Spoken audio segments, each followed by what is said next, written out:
Hello everyone and welcome back to the Warwick F1 show. The 2025 season is over. It's come to a close. Another year of the world's best sport is in the books. And it's the festive season now, so what better way to procrastinate than joining us for a reflection of the last year of Formula One action. I'm your host Daniel, and I'm joined for this episode once again by my co-host Lucy and our two returning guests, Bilal and Alex, to look back on this season. We're presenting this a little bit like an award show this time, just like last year's season review. We'll have several categories, and then each of us will kind of select our winner for that category, and we're just going to discuss, debate, and reflect on the season as a whole. And we might throw in a couple of honourable mentions after each category if we haven't covered them. So hopefully we can reminisce and jog your memory on the events at the same time. So without further ado, I think we should jump straight in to our first category, which is favourite race of the season. Bilal, I want to get started with you. Which race is rated highest in your opinion? I think this year I'm going to go with Silverstone. Silverstone always delivers a great race, and this year it also delivered this year. It was a fun, action-packed event. I love the race. It was a wet race. Piastri receiving 10 seconds penalty, dropping back, and then it was a Max Verstappen spin. We saw Lewis Hamilton overtaking in the wet. All in all, I was on my seats, and then I was very excited for the race. So I think Silverstone delivered the best race this year. Yeah, Silverstone was a classic. Like you said, it had everything, really. It had that overtaking, battling. It had controversy with the penalty, and it also had a Nico Hulkenberg podium as well, which was the first ever, of course. Alex, what about you? Best race of the season? I would have to agree with Blau, honestly, because the wet weather kind of spiced things up. We had like multiple race leaders. We had Verstappen in there before he spun out, Piastri in there. And then, of course, Lando with the underdog win. Hamilton could have got in there, could have got a podium. But yeah, I feel like I'd rather... Now looking back, I mean, it's sad that Hamilton didn't get a podium, but Hulk podium. And we'll come to that later because my best moment of the season is also Hulk podium. Yeah, I remember we kind of sacrificed the Hamilton podium streak for a Hulkenberg podium, but I don't think too many people were really upset about that, even if it was Hamilton's home race. Lucy, what about you? Best race of the season? I'm going to be incredibly boring and say Silverstone as well, although before I get into my reasons why, I would also love to give a shout out to Brazil, because that was also, I thought, a very fun race. In part, that was mainly due to Max Verstappen, but it was also, it was fun. I did enjoy watching that. But Silverstone, though, admittedly I am biased because I was lucky enough to be there. So obviously I'm going to rate it highest. But I was listening back to our review of it and I said, well, Hulkenberg podium is something that is really a once in a lifetime thing. And I'm sure Hamilton will get many podiums with Ferrari, which we don't talk about that. But apart from that, yeah, it really had everything. Lots of lead changes. The weather was genuinely very unpredictable. I will personally say that other people around me were cheering for Norris's home win. I was cheering for Nico Hulkenberg. It was just truly unforgettable. It was 100% my favorite race. And also quali beforehand had been very interesting because I feel like I kind of should include quali as well. Quali had been good too. So. And also, it was in the summer holidays, so I wasn't thinking about all the essays I had to write while watching it. We took that for granted, really, didn't we? I think it is interesting to see that not only have you cursed every single driver that you've predicted in our race previews to do kind of well, you've also cursed Lewis Hamilton for the entire season with Ferrari. So that's an impressive effort from you, Lucy. I love the implication that this is somehow all my fault. Well, it clearly is. I mean, you look at your record for predictions, it tells a story. Anyway, I am not boring like all of you, so I'm gone for a different answer, actually. I genuinely believe that Australia was the most enjoyable race of the season. First race of the season, of course. Maybe peaked too early, but I think it was just a classic. Obviously, we needed the wet weather to spice up the race again, but... having said that, we did have some good battling as well, some close racing. The top three separated by barely anything at one point, which is very exciting. Not a whole lot of overtaking, except for when Piastri completely, messed up the braking and got stranded out on the grass, which was quite painful to see at his home race especially. But we had almost every single rookie in the wall at some point, probably Anwar's favourite race as well for that reason. I have a feeling I don't know what it was, but maybe his prediction for DNF probably came in that day. I just think it was definitely worth waking up at 4 a.m. for, which we have had to do a couple times this season, but that was the best in my opinion. Yeah, I do agree that Silverstone definitely makes it into the honourable mentions.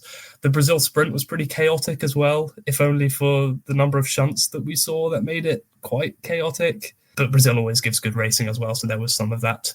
Of course, in a typical wet Silverstone and Brazil kind of way, they're the honourable mentions. Shout out to Japan for being the worst race of the season as well, objectively, in my opinion. Okay, we move now to a new category, best moment of the season, an individual point that made you think, wow, I really do love Formula One. This is a great moment to be a Formula One fan.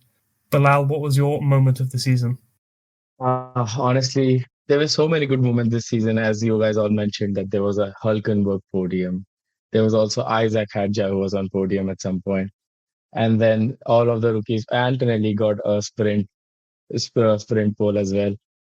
But for me, which stands out, the best moment was Lando winning the Drivers' Championship. I think it was well deserved. He was working his way through. He was consistent, and he just managed to win it.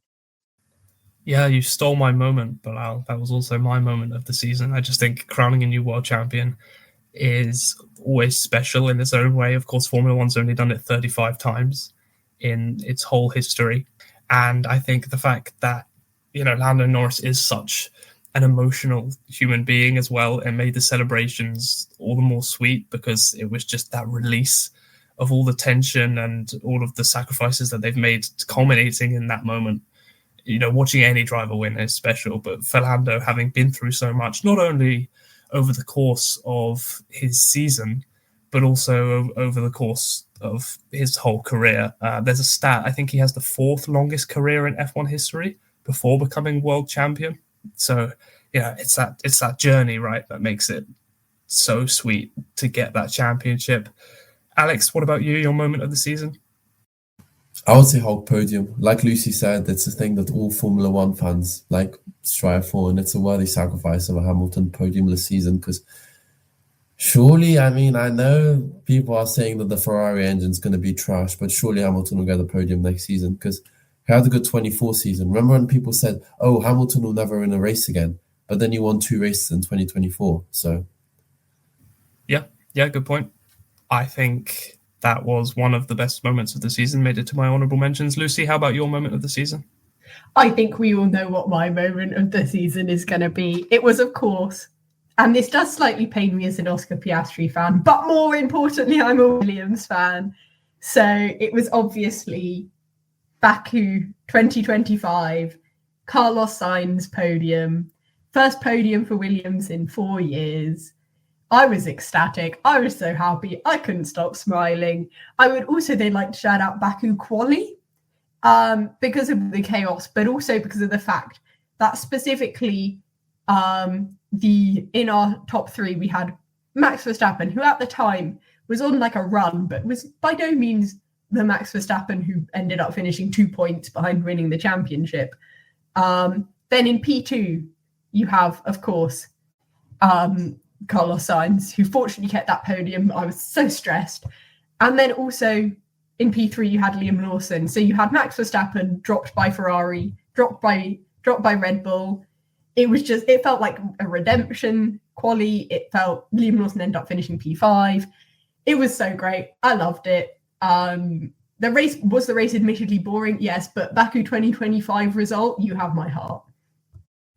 Thank you for bringing a bit of bias to this podcast. That's exactly what it needed. Carlos Sainz podium. What more can you say? Getting one before Lewis Hamilton and Ferrari. Who would have thought? And of all the places to do it, 2.5 before Lewis Hamilton and Ferrari. 2.5. That's a good point. He got one in the sprint where... Well, I guess Hamilton did also win the sprint. So we'll just count the proper ones. Getting 2 before Hamilton and Ferrari. Yeah, technically Hamilton did get that half before Carlos Sainz's 2.5, but yes, that's a good point. Okay, next category is the most impressive driver or team of the season. We'll go around the other way. Lucy, I want to start with you on this one. What was your most impressive driver or team? I wrote down quite a few here. So I will do one and then one honourable mention. I think you have to give it to Max Verstappen. Like, that Red Bull was, I'm trying to think of an PG appropriate word, quite bad. It was quite bad, quite difficult to drive, particularly in that middle part of the season. And somehow he ended up not only being in the championship fight, but kind of finishing effectively like one position off winning it kind of, if you do maths and things like that. So obviously he had his moments, Spain, but he also had his very dominant moments, and his performance has been very impressive. I would also, though, like to shout out Pierre Gasly, because admittedly sometimes the Alpine hasn't been as trash as it always has been, but I think he's got all of Alpine's points, and that is admittedly because his teammates have firstly not been the same person, but also even so have been a little inconsistent, to say the least. But I still think that I think, as you can see with both of my picks, obviously props to Norris for winning the title, props to Piastri for how long he led it for, props to everyone who ran a race, everyone who got podiums, the rookies for having good seasons. But I think the mark of a really good season is what you can do when the car is working against you. And I think Verstappen showed that to a really good extent, but Gasly showed it to perhaps a more underrated extent. Yeah, I think that's a really good summary. Verstappen's a great shout. Bilal, I want to ask you a question actually about Verstappen. And Lucy brought up Spain there. Verstappen was great all season, and I think the most obvious fault was Spain. Is it fair to put that in a different kind of category of reasons why he lost the championship? Obviously, you've got Antonelli losing the points in Qatar and then taking him out in Austria, of course, out of his control, as was mostly Red Bull's car that they built. But for me, when you play the game of ifs, buts, and maybes, the moment in Spain is one where Verstappen lost at least 9 points. And it was entirely avoidable, in my opinion. Do you see it the same way, Bilal, in that that's the point where his championship slipped away the most in terms of the points lost? I think, in my opinion, it is similar to as, a driver can almost control a race while he's driving. What if Lando Norris would have never won Monaco? He would have crashed it. It was totally his control that he was driving a race so perfectly that he won Monaco. And at the same time, what if he never had crashed into Oscar because he was actually in control of the crash, right? What if he manages to overtake him? And then there are so many ifs and buts along the season. So I think you cannot particularly point out that instance of Max losing his head and then crashing into Russell and getting a penalty, but then it's all ifs and buts, right? It falls in the same category. That's why what I feel about it is, I think you have control over everything you do when you're in a race. I think it's the same instances. It's nothing particularly different or standing out in my sense. Okay, yeah, I think it's a good point in that it's always kind of under their control, right, as to what happens in the car. Yeah, Bilal, I also want to ask for your most impressive driver or team of the season, please. Well, I think I'm going to go with Carlos Sainz and Williams. At the end of 2024, Carlos Sainz gets the news that he's no longer driving for Ferrari, even though he was still putting up good races and he was still managing to be up there with Charles Leclerc. But then coming to Williams and then,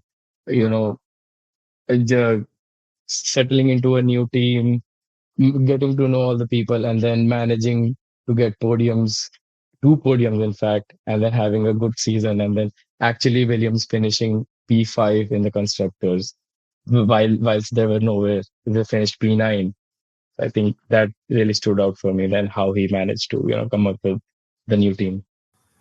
Yeah, I've also gone for Williams specifically as my most impressive team of the season. I think the fact that they mostly kept up the pace in the development race over the course of the season, despite switching their attention to 2026 pretty early on, was incredibly, as the name suggests, impressive.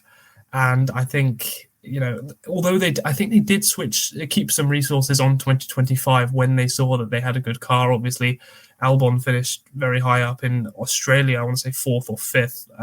Antonelli got a penalty, sorry, so I can't remember which. But I think, the pace that they demonstrated was nothing short of incredibly surprising, because last season I had them pegged as the team who were going to go into 2025 and kind of be like Haas in 2021, when they knew that new regulations were coming. So they kind of gave up. James Vowles was saying, break everything, we're going back to rock bottom and then building up and rebuilding the foundations of this team. So the fact that they seem to have done that either so quickly or have just adapted the foundations that were already there to build a podium contending team in such a short amount of time is really impressive. And I think that's a testament to James Vowles and I guess the whole team at Grove. Alex, what about you and your most impressive driver or team? I also have to agree with Bilal that, Sainz did amazingly this season. Managed to get 2 podiums, like Lucy's information said. First Williams podiums in 4 years.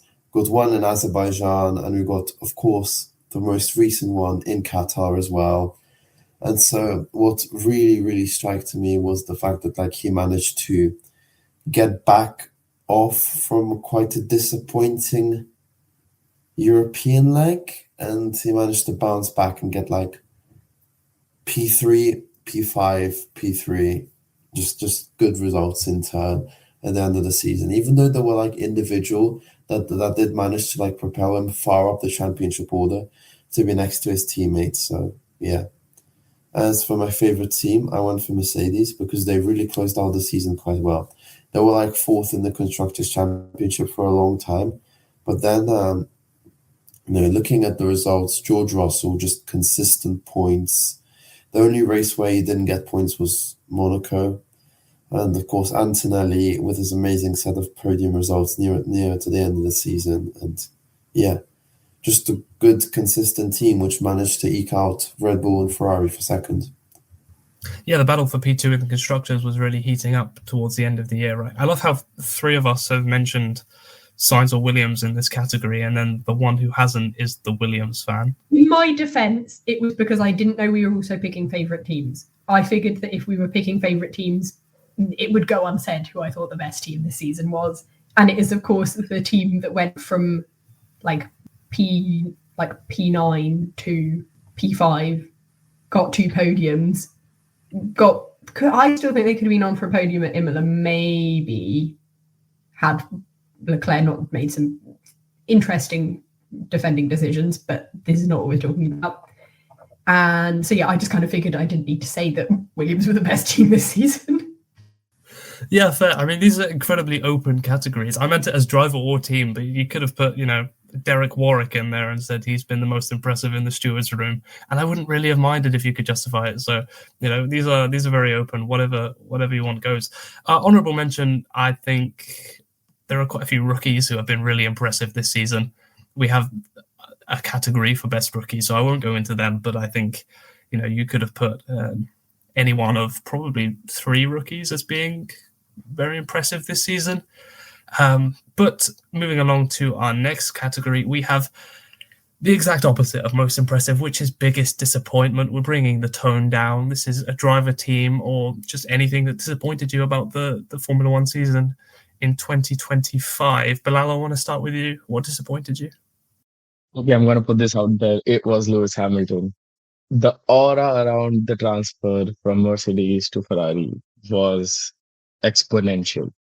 The stories we've been seeing, the hype that Ferrari created, oh my God, it was such a wholesome moment that, finally Lewis Hamilton is going to Ferrari. And then the season was horrendous for him.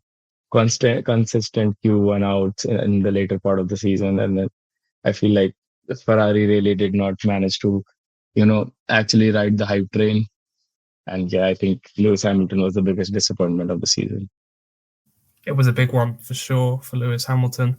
First podium of the season, of course, by quite a way. So he'll be looking to do better next year. Hopefully the cars will suit him more, because I don't think he really ever adapted to the ground effect era of cars, unfortunately for him. Alex, what about you and your biggest disappointment of the season? I would agree, Bilal, and say Lewis, honestly. Not only did he not get a podium, but he also didn't get a pole position and didn't even get a front row start. Like, honestly, I do feel like, I know like Charles is considered to be like the better driver because maybe Hamilton's getting old or anything, but Lewis and Charles should really be like together, and I just don't think that the Ferrari setup, is there something wrong with the team? Is there something wrong with like how things are running at Ferrari? But it's just that Hamilton should be like way closer to Leclerc, and I feel like the gap is a bit too much, especially when I look at the the quali results. Ferrari, we got Charles Leclerc 19, Lewis Hamilton 5. This is in quali. This should not be happening. I think everything else has been covered by Bilal, but yeah, no podium, awful qualies. I'm looking at the end of the season. Last 4 races, P13, P20, P18, P16, quali. 3 Q1 knockouts in a row. That's just very disappointing as like a Ferrari fan myself, because Hamilton, you went from a world champion to just like crashing out in Q1. It's just doesn't feel right, I guess. No, it certainly doesn't. The stats there say it all really about his season. Lucy, have you picked Lewis Hamilton, or have you gone for anything else that disappointed you? I've gone for 2 things, and they are both concepts. The first one, and I was going to do it like I did with the most impressive driver, a winner, and then, loser, I guess, in this sense, and then a highly commended, but they were both kind of equally egregious. The first concept is the concept of Ferrari. I agree that Lewis Hamilton has perhaps had the worst season out of the 2 Ferrari drivers, but I personally think that neither of them have had a great time of it, and Ferrari management hasn't responded to their concerns well. We kind of know now the kind of Ferrari guy who basically just said that the drivers should stop complaining and drive better, which really great feedback loop there, mate. But no, Ferrari last year were 15 points off of winning a world championship, which would have been their first since, I think, 2007, possibly 2008. They won the constructors in 2008, but drivers 2007. They won the constructors in 2008. Yeah, their first constructors they really won their first constructors in 16 years last year, and they were really close. So coming into this season, I thought they'd probably be in it again. No, they just simply weren't, and so I think that. Biggest disappointment, again, because of the promise that they showed last season. I don't know what they did to their car, because their car was fine end of last year. And it's not like this was the regulation change. I dread to think how they're going to cope with the next regulation change. And then my other biggest disappointment was, I've complained about it quite a lot already, and that is the stewarding, but not necessarily the decisions that have been made, more the fact that they don't seem to relate to each other. It felt like basically 10-second penalties became a catch-all for literally anyone doing anything. Like if you intentionally drive into another driver, 10-second penalty. If you cut the chicane at Monaco, 10-second penalty. If you brake check someone, 10-second penalty. If you I feel like there was, if you force another driver off the track, 10-second penalty. If you overtake off track, 10-second penalty. If your car lost signs and conduct a racing incident, 10-second penalty. And it just really annoyed me, because I feel like the stewarding is something that kind of is very important, and I appreciate its importance, but it is very difficult to give it sort of the respect that it deserves when it feels like they're kind of just going, give it a 10-second penalty and just hope for the best. Like, no, it got annoying. It felt disproportional, and so in some ways that wasn't a disappointment because I kind of expected that to keep happening, but I had hopes and those hopes were not met. Yeah, I think Oscar Piastri really came on the end of some harsh stewarding decisions as well this year in Silverstone and Brazil. They were definitely marginal. I know what you mean about the 10-second penalties. It's weird because it did feel like they were the standard penalty for the whole year. And then we went to Abu Dhabi and 4 drivers got 5-second penalties during the race. And I guess that just kind of adds to the inconsistencies and the confusions that we've just kind of been experiencing all season. 3 drivers getting penalties for more than one changes of direction, and we've barely seen that all year. I can't remember one that happened this year like that. It's always been forcing a driver off track or speeding in the pit lane or whatever. So it feels like the FIA have their intra-race weekend consistencies, but it's not inter-race weekend, and maybe that is to do with the stewards that we have available. Should they be full-time? Should they be paid? I'm sure a lot of people have their opinions on that. I think probably yes to both. Might help with some of the consistency in those decisions, but I guess we wouldn't know until we go and try it and find out. My biggest disappointment of the season was a bit of a concept like yours, Lucy. I said the dirty air that we are experiencing in 2025. It wasn't the greatest season in terms of wheel-to-wheel racing. It wasn't a 2022, for example. We had 7 races in a row that were won from pole, and I think that was in part because a driver in second couldn't really get close because clean air was king at the end of the day. And I dread to think what the season would have looked like without DRS. So thank goodness for DRS. Oh wait, we don't have DRS anymore. We have manual override mode going into next season, which is going to be very exciting to see how that pans out. But hopefully there should be less dirty air, less downforce on the cars next season, which of course contributes to the dirty air effect and just kind of throwing it back and removing the downforce of the cars behind, which doesn't allow them to follow. So I'm positively optimistic going into next year, but we said that about this regulation set as well, and look how it's ended up. Anyway, enough of that pessimism. We'll go to our next category, which is... What's our next category? Biggest surprise of the season. It can be positive or negative, this one. Bilal, I want to start with you. What's your biggest surprise? Well, I think it has to be Adrian Newey, team principal, Aston Martin next year. I never thought this would be coming. This would be a news. I wake up and then I see a ticker from Formula One says Adrian Newey has been promoted to the team principal of Aston Martin. I was like, what just happened? I could never imagine Adrian Newey on the pit wall, just leading the team. I think it's going to be exciting and fun to watch how it pans out the next year. Yeah, for sure. I didn't expect it at all. I mean, I know that Adrian Newey's a huge workaholic, but I thought he was addicted to the work of being a technical director, not necessarily a team principal. We haven't really discussed it much. I'm sure we'll have a news episode at some point where we will discuss Adrian Newey's promotion to team principal position and kind of the reshuffling that Aston Martin are doing in their structures, kind of similar to Alpine in the way that they tend to shuffle them around and switch roles quite a lot. And not a whole lot of consistency, but we'll see how that's paying off for them next year. It should be a good year with Adrian Newey still designing the car, bear in mind. He will be designing the car, but he's also taking on the extra burden of team principal, which is a lot of burden to take on. Alex, what about you for this category? Your biggest surprise? I mean, I feel like I've gone for both a positive and a negative one. So I guess the second one could be seen, because I have 2 things written down.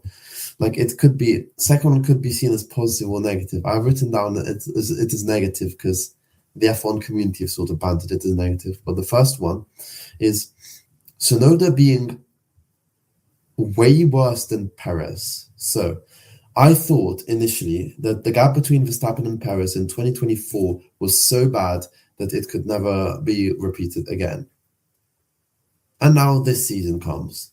And so I honestly expected the Red Bull second driver to have an improvement because in the 2023 season, Perez actually did well, got podiums, and took the fight, or was the only car who could actually fight Max, even though he didn't really do a good job of it. He still managed to get second place in the Drivers' Championship, which is impressive. 2024, he got 8th place. And now 2025, we have Yuki Tsunoda, who got 17th place in the World Championship. Is he driving an Alpine or what? Honestly, I was really, really disappointed in him this year. He does not deserve a drive. Like I said earlier on in the previous episode, for just him being bad, he's usually the person who finishes like last without the DNFs, I guess. I've seen that multiple times happening. It's usually like the running order is usually the DNFs, then the Alpines, then Tsunoda at the back. It's just always the case. And the second one I wrote was Hadjar 2026 demotion. I say demotion because Red Bull have a history of running through their second drivers. And yeah, I wanted him to stay at Racing Bulls because they're a better team at managing their drivers. Red Bull are so bad. They honestly should just rename themselves Verstappen Racing, because that's what it feels like. Their entire brand is based on Verstappen. The second driver does not exist, so you might as well just rebrand it from Red Bull Racing to Verstappen Racing. At this point, they just don't give a damn about their second driver. And I feel for Hadjar because he had an amazing rookie season, and now everything's going to be thrown away by the Red Bull team because they can't manage their second driver. And it's spiraling worse and worse and worse every season. It does feel like that, to be honest, especially at Liam Lawson's stint at the first race of the season. Lucy, how do you feel about the second Red Bull situation? I know we've talked about it a lot on this podcast, but just now that the season's finished, your thoughts on that? Yeah, I got to be honest. I hope that Hadjar can thrive in 2026, and that maybe with Red Bull having to completely start over because of new regulations, that will, we've seen that it's always the case that the second drivers start to kind of drop off, as it were, as the cars develop more and more to Verstappen's driving style. And so in that sense, both Tsunoda and Lawson kind of got done for this season because of the fact that basically because all of the development for this year's car has been done already, it was kind of only designed for Verstappen's driving style. So kind of neither of them particularly stood a chance of either getting the car to work for them or being able to say, hello, can we please change this because it's really not working for me. Because Red Bull would be like, heck no, we're focusing on our 2026 car now. I completely agree. I think that I'm hoping that Hadjar breaks the trend, and that with the start of new regulations, he can either have a bit more say in the car, or even as both him and Verstappen are adapting to it at the same time, he ends up with a naturally more similar driving style to Verstappen. But I will say, this is why, I can't bring myself to say that either Lawson or Tsunoda. It's why I'm happy that Perez is getting another shot at Cadillac, because I will always think that we've seen, Tsunoda has been performing so well at RB. It was just when he went to Red Bull that he really started dipping.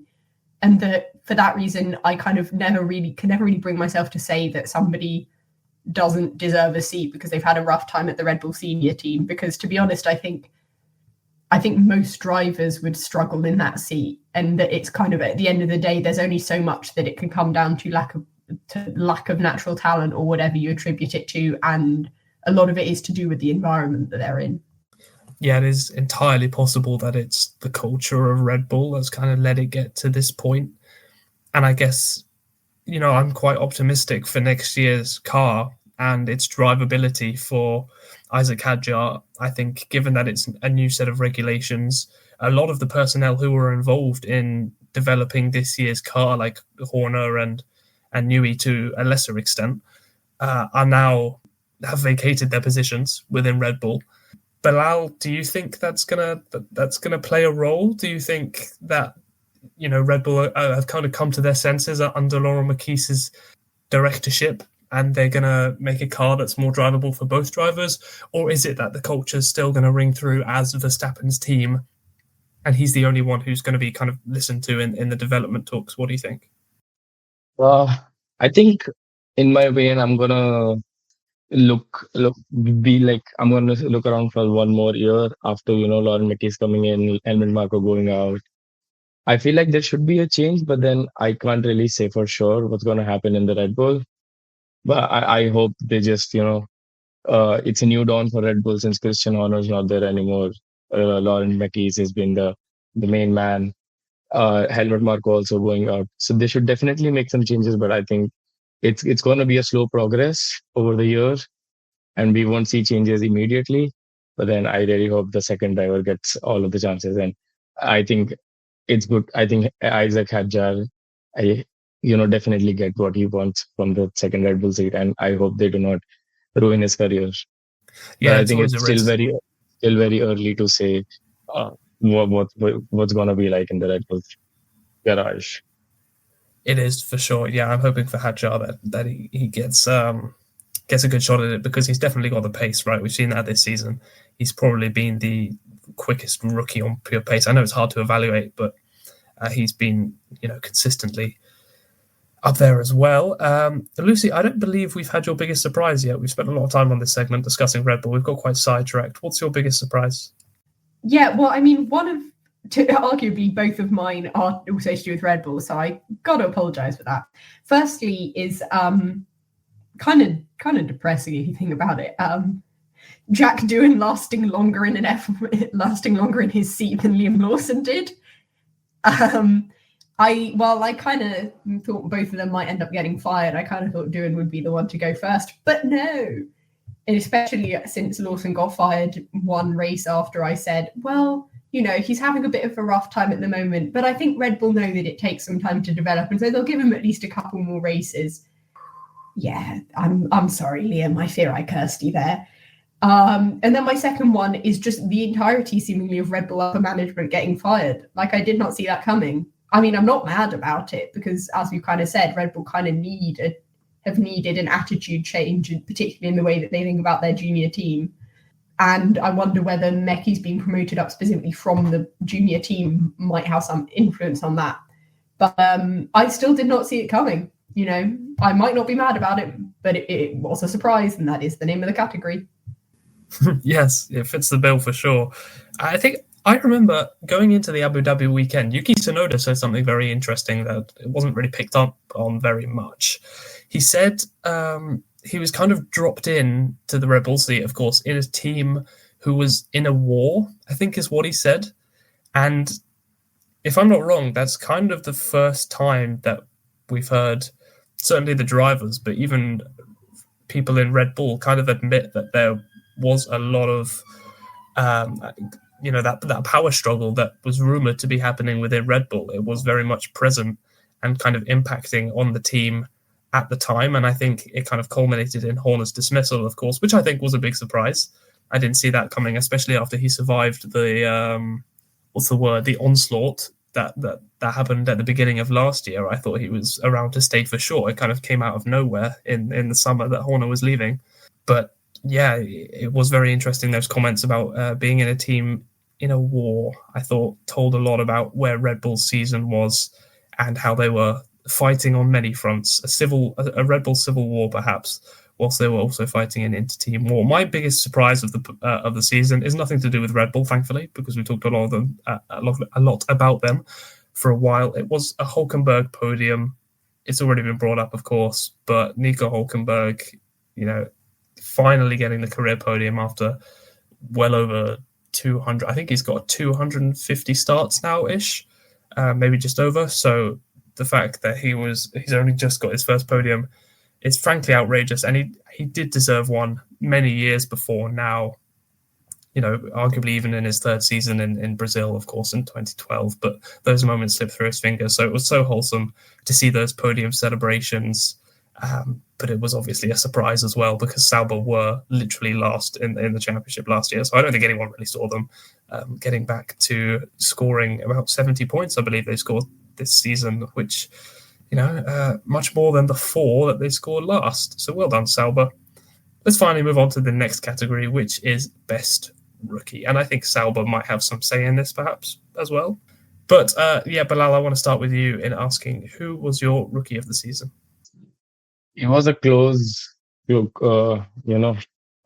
I wanted to give it to Antonelli for his consistent performance, and then he finished above Lewis Hamilton. But then for me, the real winner is, I think, Isaac Hadjar. Because what my reasons were, because after Australia, he was very disheartened and very discouraged that he crashed out, and then he was very, discouraged that what's going to happen next? He's not performing the way he wants. Coming back from that mindset and bouncing back to having a great season and also getting a podium in Zandvoort, I think it's really stand out to me. And then I think, in my opinion, he's the best rookie of this season. Yeah, I've gone for him as my rookie of the season as well for very similar reasons. The fight back after Australia and just being the most consistent performer without even having that many rookie incidents. Australia, of course, is the biggest one, but really almost the only one other than Silverstone, which you get the feeling could have happened to anyone. He kind of rear-ended Antonelli in the rain and caused them both to crash out, but that was kind of... it was treacherous conditions and he could barely see, let alone drive. So, he kind of gets a free pass in my book for that one. And his podium, of course, in Zandvoort, which you can't forget. A great qualifying and then capitalising on Norris's misfortune there. Alex, what about your favourite or best rookie of the season? I would agree, although it was a lot closer than I thought, because somebody managed to have a really, really, really strong end of the season. And I'll get to him later. So first of all, Isaac Hadjar, he had just quite a pretty good start. He managed to get a few points here and there. We got Japan, Saudi Arabia, Imola, Monaco, Spain. And that was just a typical rookie performance. But what really struck me was that podium in the Netherlands. He was fighting with the top cars and he was holding back drivers like George Russell, and of course Alex Albon had an impressive drive as well.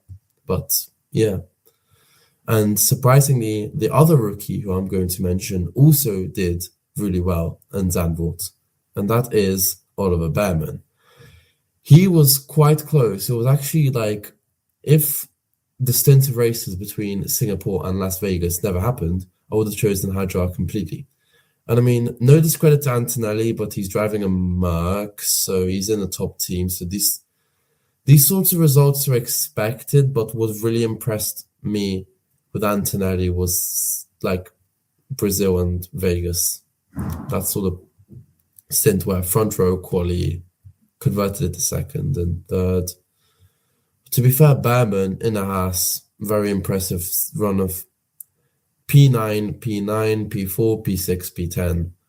Especially Mexico and Sao Paulo, those were impressive drives. And of course, P6 at Zandvoort, again, managed to steer him from P18 in the championship all the way to P13, right just below Isaac Hadjar. So, yeah, do you think Hadjar first, Bearman second, Antonelli third? Bearman definitely stood out for me as the driver of the race, I think, in Mexico. Not only with the great overtaking moves that he pulled off on Max Verstappen, of all people, to have an awareness that he did in that moment when overtaking Max to kind of let off so he didn't overtake in the yellow flag zone was really impressive in my book as well. Lucy, any variation here, or are we going a Hadjar clean sweep? I think Hadjar. I also think Antonelli's pretty tied for it. I would say Hadjar just kind of just sort of tips it a little, but it's really very close because I think Antonelli, obviously on paper in terms of results, but also there was such big hype around Antonelli coming in. In some ways, Hadjar and Antonelli have been very impressive for very different reasons. Hadjar was impressive because he sort of came into the season, kind of for those who've watched F2, we kind of knew how good he was and that he has the ability to have really good performances, but he wasn't he wasn't a big hyped up name, in part I think because Red Bull made their decision about the 2024 5 seats quite late. So he kind of, compared to Antonelli, who was announced sort of at Monza, and also kind of who was Merck going to hire for sort of the whole season effectively. Hadjar kind of was a little under the radar, and then once he started pulling out results, it was kind of like, okay, where did this come from? Whereas Antonelli, I think he obviously had some moments, particularly I think the European leg of the season is something he's going to need to work on. In some ways, he's kind of reverse Oscar Piastri, in that kind of they kind of swap which bits they find like harder. But Antonelli, given that the man is younger than me, and I have to write an email when I start crying, he coped very well with the pressure of being Lewis Hamilton's replacement, being at Mercedes, having George Russell as a teammate, and also being probably the most hyped out of all the rookies coming into the season. And so I think it took a little while for him to get going, but, you know, his sprint pole at Miami, his podiums in Canada, and then obviously later in the season, Brazil, Las Vegas, he's kind of has shown genuine progress, which is sort of what we want from a rookie. So Hadjar, I would say, has been the most outstanding performance, but in some ways, Kimi Antonelli has been the best rookie in the sense that he's most exemplified the trajectory that we expect a rookie driver to take in their first season. Whereas Isaac Hadjar basically became team leader 2 races in and just was like, okay, have fun with that. Yeah, 100%. I mean, if it was most deserving of the title rookie, I think he'd definitely put Antonelli at the top of that list. But yeah, I think Hadjar, just like you said, he kind of came from nowhere as well. I mean, I watched a lot of Formula 2 last year. I haven't watched so much this year, but I did see that Hadjar probably had the most raw pace out of anyone on that grid. Obviously, it was hard to tell in Formula 2, and it still is. The performance metrics are not very equal, shall we say. You know, you had Antonelli and Behrman qualifying in the teens most of the time last year in F2, and they didn't finish too well in the championship either. So that just tells you a lot about the competitiveness of Formula 2, but also how hard it is to read a lot of the time, I think. Obviously, we need to shout out Gabriel Bortoleto as well, taking it to Nico Hulkenberg, who is such a great qualifier. As we know, I believe the head-to-head ended 12-11, and I think it was in it was in Bortoleto's favour, I believe. So, yeah, just a great qualifying season from him, and racing as well. 12-all, I believe. Was it 12-all in the end? Oh, yeah, of course, because there are 24 races in the season. That's crazy. That's maths from me.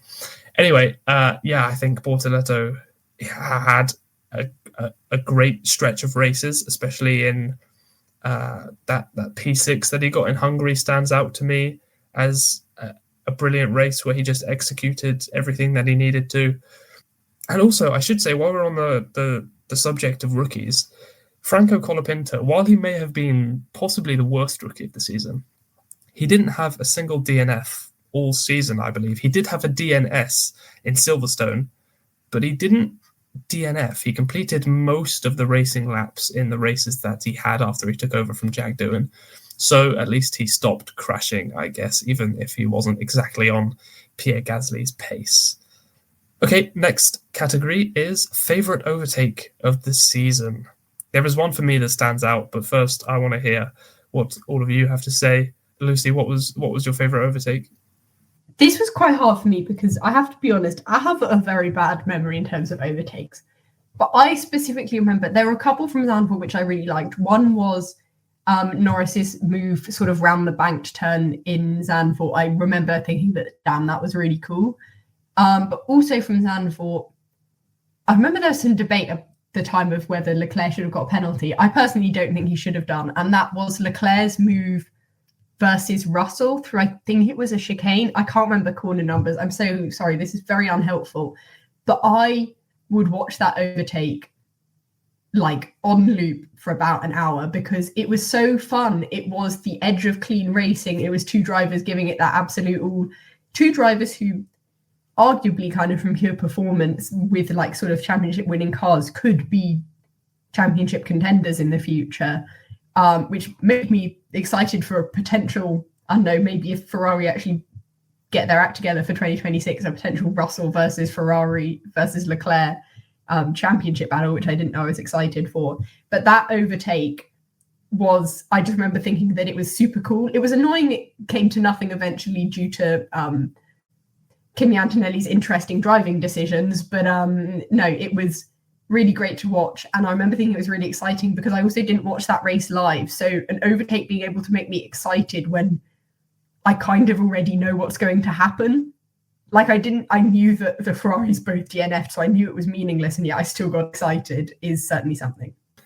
Yeah, when you said the moment in Zandvoort, the overtake, and you weren't sure if Charles Leclerc got a penalty, I thought you were going to mention Kimi Antonelli's overtake on Charles Leclerc in that bank corner, turn 3, I think it is. But yeah, I'm glad you didn't, because that would have been a contentious one. But yeah, I completely agree. I forgot about that overtake, actually. That was brilliant from Leclerc. And George Russell's not an easy driver to overtake either. He's quite aggressive. He gets his elbows out. So that was great to see from Leclerc. Alex, what about you? Do you have an overtake in mind? I agree with Lucy. That overtake was just so... I did actually watch the race live, and I thought Leclerc was cooking so much, but then, of course, the double DNF or just later in the race. I mean, what can I say? At least I enjoyed the Hajjar podium, but yeah, this was the only overtake where I was like, damn, how are these guys still alive? Because... well, I mean, alive as in not like physically alive, but alive as in still in the race, because they could have both easily crashed out, like with one mistake. So basically, because I played loads of like F1 games when I was younger, that was basically like near perfect driving from both of them. They couldn't have gone anywhere else on like the speed they were going at. So like in terms of like just the amount of space that they have, the difficulty of the lines through these chicanes, and just in general, the fact that there's Mercedes v Ferrari, of course, two massive teams, Ferrari big in the noughties, Merc big in the 2010s. So yeah, just in general, everything about the overtake just seemed perfect. It really did. Yeah, Bilal, what do you think? Same answer or a different overtake? I think the Leclerc overtake was definitely up there, but the overtake I'm going to go with was Max's pass on turn 1. Max's pass on Oscar in turn 1 in Imola. I think that really stands out. He passed Russell on the straight, and then he overtook Oscar at turn 1 in Imola with 0 to no gap, and then it was high chances that they were going to crash, but he kept it on track, and then he just swooped past away Oscar. Like, it was so easy for him to do it. So it really stands out. Yeah, that's mine as well. That's my overtake of the season. I mean, he didn't really even overtake Russell. It looked like Russell was going to get past Verstappen at the start of the race, and then Verstappen did enough to stay ahead of Russell on the brakes and more by going round Oscar Piastri, which Russell was very upset with at the time. And he said, "Oh, what are you doing, Piastri? You just let Verstappen through," which of course he did, and it was enough for Verstappen to win the race. So I was shocked when I saw it. I don't think anyone else on the grid could pull off that move or would even think of pulling off that move other than Max Verstappen and on Oscar Piastri as well, who he'd battled so intensely in the previous races of the season. I thought it was incredibly ballsy. I mean, just one race previously in Miami, Piastri had got the better of him in one of my honorary mentions for this category, which is Piastri's overtake on Verstappen, when he forced Verstappen to go defensive and brake on the dirty inside of turn 1, which forced Verstappen to run wide. Piastri got the switch back and took the position. I thought it was incredibly clever.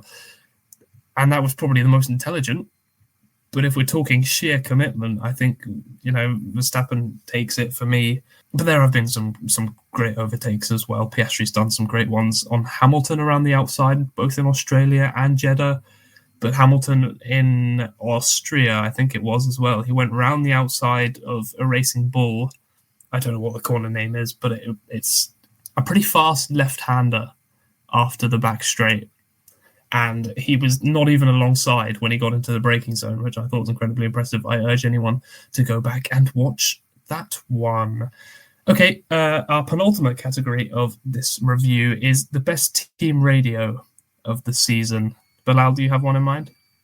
I think all of the Lewis's race engineers and Lewis's radio has to go in the funniest moments, but the best one which stood out was Charles Leclerc. It must be the water. I mean, where did it even come from? That was, I think, That was the best team radio. I think also after Abu Dhabi, Zach Brown's "Is That the Championship" hotline. It wasn't. It wasn't the best, but it was just bizarre. But I think, yeah, Charles Leclerc's "It Must Be the Water" was the best team radio this season. Yeah, I think it says a lot that even now, all these races later, we're still talking about that Australia radio as being pretty iconic, really, in the season. Lucy, what about you? Best team radio? If you talk to me every lap, I will disconnect the radio. I loved "It Must Be the Water." In fact, no spoilers, but it comes up again later in this review. But I feel like, as somebody who is not always the most social person, I feel like the first F1 merch I got was the Kimi Räikkönen shirt that says "Just leave me alone, I know what to do." If you talk to me every lap, I will disconnect the radio has a special place in my heart. Yeah, Alonso representing all of the people who just want to be left alone on that one. Alex, your submission for Team Radio of the Year? I mean, it's got to be "It Must Be the Water" in it. I mean, here we have Leclerc, Australia, first race of the season, Ferrari. We don't know where the hell they're at. And it was quite funny to see how bad. It was sort of a foreshadowing of how bad the season would be for Ferrari. So we have Charles Leclerc saying, "Is there a leakage?" And then his engineer, "A leakage of what?" "I have this heat full of water. And then just freaking "must be the water." And let's add that to the words of wisdom. I mean, it just shows how bad Ferrari's engineers are. It's sort of like eerie foreshadowing of Ferrari's bad season, but it's still funny at the same time. I agree. I've said something similar in my honourable mentions, but my best team radio of the season was, like Bilal said, some of Hamilton's radios have been great. I've picked one, "Have a tea break while you're at it," from Miami when he's asking to invert the cars. I think it was just a very British thing to say in a team full of Italians, which kind of epitomizes the communication issues that Ferrari have endured this year. Like you said, Alex, it's kind of the status of Ferrari's engineers and what they're doing. And there was a good example after Abu Dhabi as well, right? I don't know if people have seen it, but it was Hamilton saying, "Oh, it's been great to work with you guys. Thank you. I will never give up on you." And then Adami just says nothing. And then he says, "Oh, did you hear me?" The one message that you don't reply to, and it's encouraging you. It's saying that I won't give up on you. And Adami's like, oh yeah, sorry, we were just talking. It's like, come on, get your head in the game, guys. Just every single time with Ferrari, especially on Hamilton's side of the garage, there's just such a breakdown in communication. Honorable mentions. I've said Russell's radio in Mexico as well, after his race engineer kind of rage baited him by saying he needs to take control of the tires. I can't really repeat the whole thing because it's a bit expletive, but he said, "Marcus, I've got a bleeping car in my rear," or words to that effect. But it was just the intonation was just really funny from Russell. When he gets het up about something on the radio, he tends to throw out some good ones as well. Also, like Lucy said, Alonso's basically his just whole Singapore Grand Prix. He said trophy for the hero of race, who I think he was referring to maybe Hadjar or maybe himself. I thought he was referring to himself in that. Yeah, this is what I mean. He said it when he got past Hadjar, so I don't know if he was actually being ironic and saying it was Hadjar, or if he was like, "I finally did the move, I'm the hero."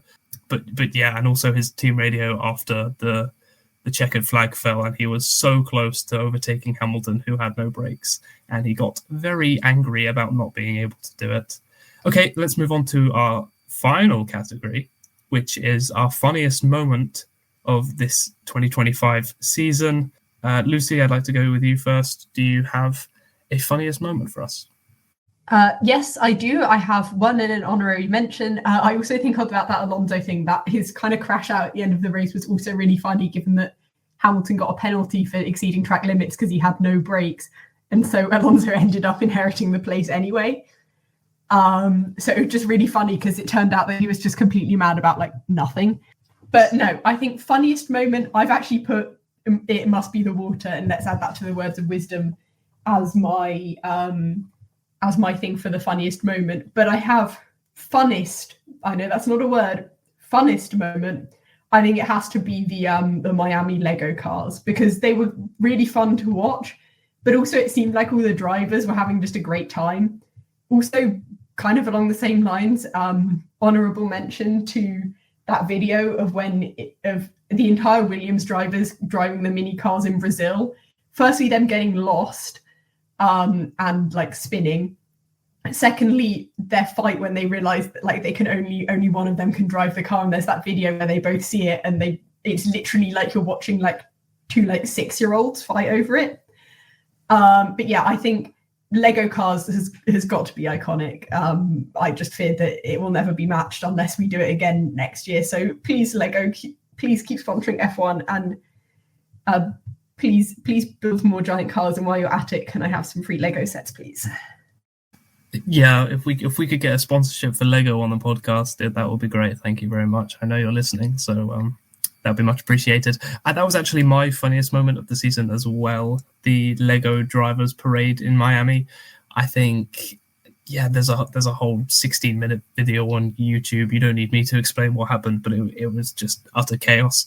And I think Sky released a documentary about building those Lego cars that they raced. And there was a lot of work that went into those.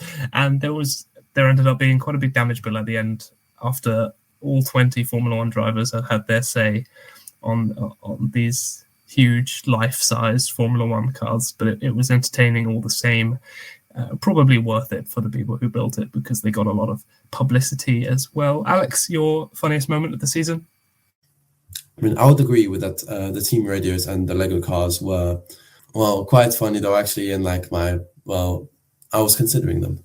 But the thing is, what I've gone for is, because I watched a YouTube video about this a couple of days ago, it's technically not part of the F1 2025 official season, but you may understand why I've put this. So I wrote the entire F1 75 live event. The event was basically just like for humor, for comedy, just to troll fans and that sort of thing. And yeah, I really enjoyed watching that live, and like just made me just cackle because I knew all the Formula One inside jokes and that sort of thing as well. And yeah, that event was absolute cinema in my opinion. That was in my honourable mentions, actually. I think it's entirely credible to put that as the funniest moment. Some of Jack Whitehall's jabs at the drivers were quite good. It was also quite funny when the FIA came on the screen and got booed as well. I won't lie, that was a pretty funny moment. So that was certainly in consideration for my funniest moment of the season as well. And Bilal, yours? I think I agree with Lucy and you, Daniel, on this one, that Miami's Lego race was definitely up there, the funniest moments. But I also think that Nico Hülkenberg, after almost 250 races, gets up on the podium and receives a Lego trophy. That has to be the funniest thing ever.